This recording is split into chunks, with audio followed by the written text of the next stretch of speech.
To rectify the problem of not receiving WhatsApp notifications unless the app is opened, follow these steps.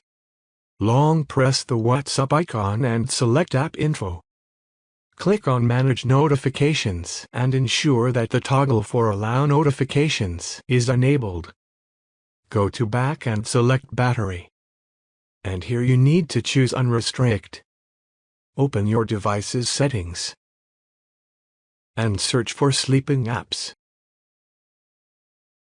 Go to Never Auto Sleeping Apps and add WhatsApp to the list. By implementing these steps, you should be able to resolve the issue and receive WhatsApp notifications promptly.